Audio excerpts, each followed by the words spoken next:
तोर दुख और तोर सुख आनंद में बदल जाही।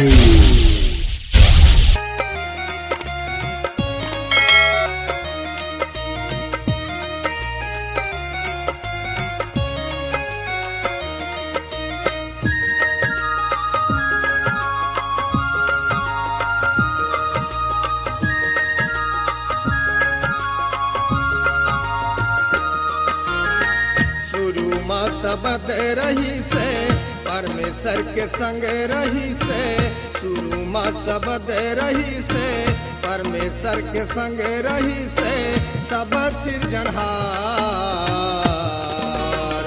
संसार के रचे के है आगू ओ जम्मो जिनिस मन महिमा बनी।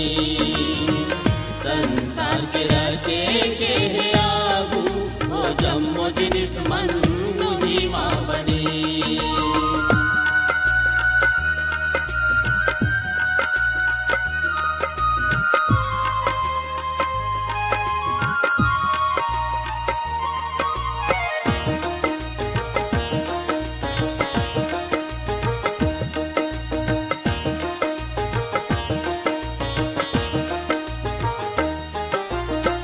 संसार के जम्मो जिनिस मन वही माँ बनाएगी, एक जिनिस ओकर बिगर नहीं बनाएगी।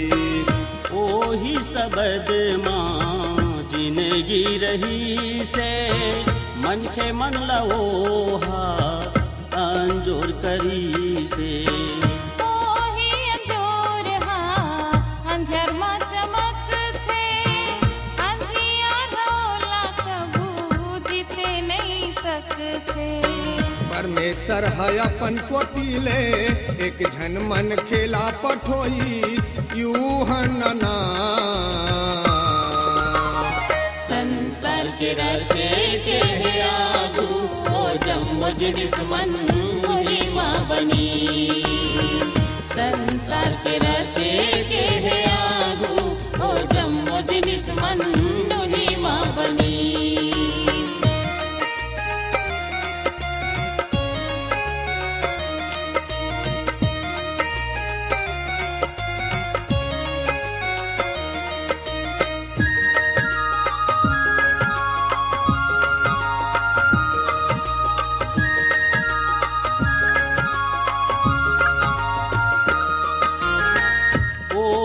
अंजोर के गवाही देह आवे, ओही गवाही ल जम्मो अंजोर लपतियावे।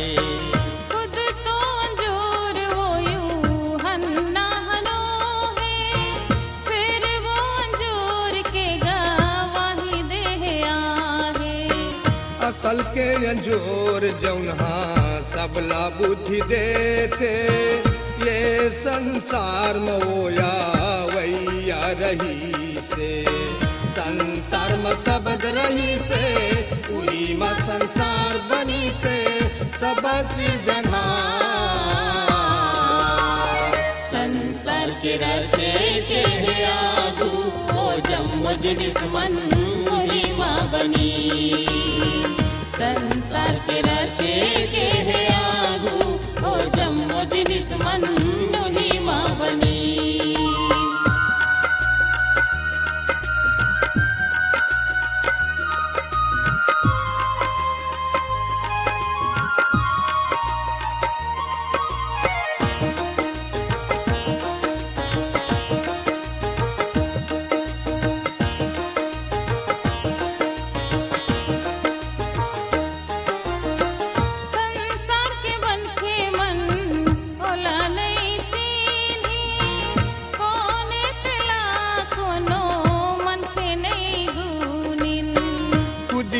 जगा मायापन मन के मन बराई, फेरी वो कर मन के ओला चिन्ह नहीं पाई।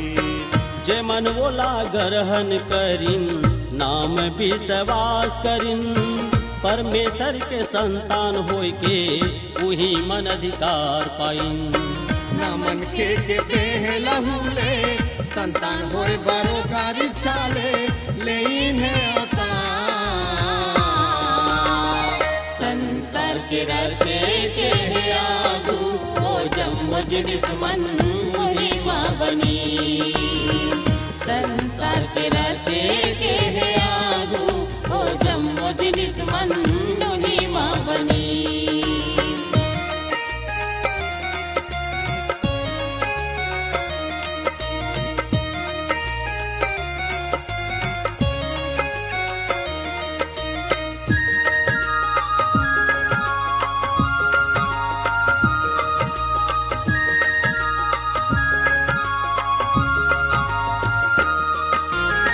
धरि से सबधा हमार बीच बसेरा करी कृपा और सच्चाई ले हमार बीच मडेरा करी कुछ समय के लागी आई स्वर्ग दादाली ऐसे हम महिमा देखे निकलौ त बेटा के जोर से कथे यूहन्ना ओ कर बारे माँ देथे गवाही जउन हर अवैया बारे माँ मोरले बड़े आ जउन हा मोरले पाछू आवत हैगा आवर पहली के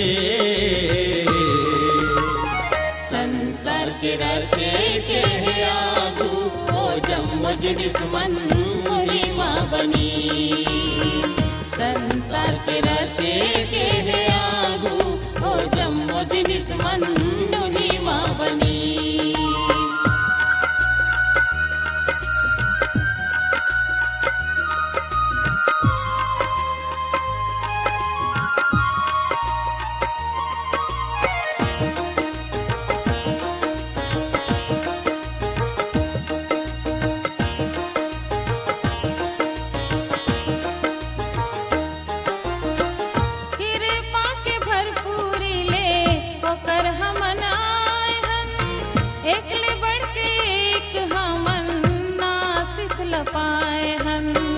परमेश्वर के कायदा कानून मूसा द्वारा देगी कृपा और सच्चाई हा यीशु मसीह ले आई परमेश्वर लकभू कोनो नहीं देख रही एक लौता बेटा जौन हा वो ही ल प्रगट करी एक लौता बेटा जौन हा खुदे परमेश्वर आए हावे दादा को रमा संसार के रचे के है आगू ओ जम्मो दुश्मन महिमा बनी संसार के रचे